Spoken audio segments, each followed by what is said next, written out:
Kimani Ichung'wah accompanied President William Ruto on his tour to Nyandarua, but when it was time for him to speak, the people were not having it and they were booing him.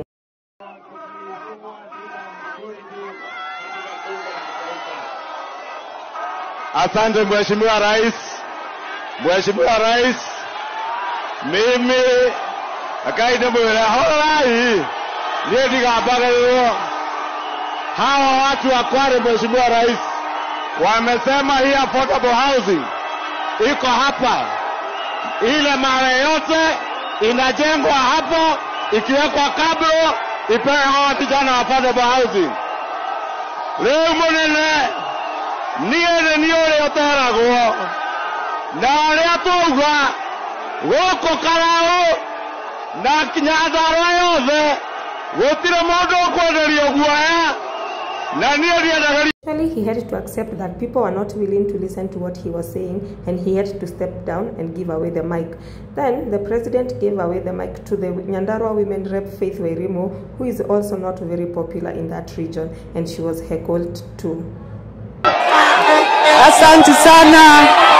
Asante sana mtukufu Rais, na kushukuru sana.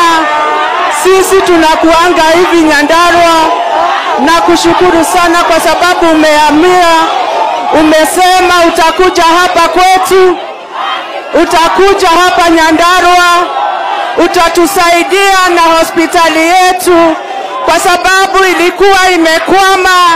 ilikuwa imekwama kwa miaka kadhaa. Tunasema asante kwa sababu ya stadium yetu imekuwa since 15 years ago haijatengenezwa. Ukasema utatusaidia. Mimi nataka kukuambia asante, na nataka kukuambia kitu moja. Mtukufu Rais, usisikie hiyo noise iko hapa. Tuko na shida moja, shida ya insecurity.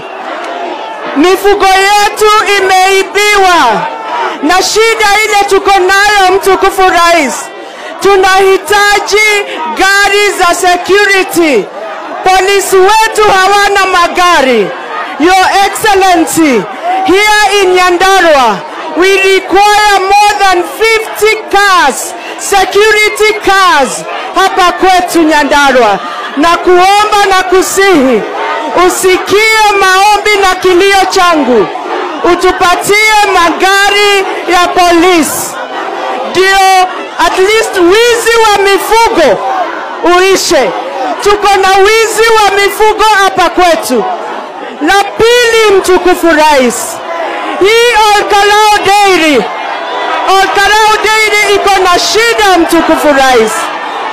Walichukua loan ya 240 million shillings, hawawezi kulipa. Mtukufu Rais, vile unalipa madeni ingine, tulipie hii deni ya Olkalou Dairy, kwa sababu wewe una uwezo wa kufanya hivyo. Na negwada kugwao izwe oteithia wito ora makwe muthuri uyu.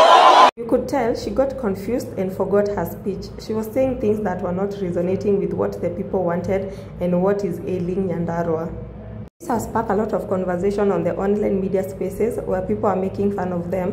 One of them being the Nyandarua Senator Methu, where he tweeted and said that sisi watu wa Nyandarua ile 2K tulipewa ilikuwa ya kusikiza Bwana William Ruto. Hawa wengine kuongea ilifaa walipe yao kando. Saying this because people believe some of these crowds are being paid. He also addressed Kimani Ichung'wah, tweeting, "Kimani Ichung'wah, pole sana bro. Nyandarua tutiedaga wada," meaning that people of Nyandarua don't like stupidity. What do you think about this, and was it right for the people of Nyandarua to heckle their leaders in front of the president?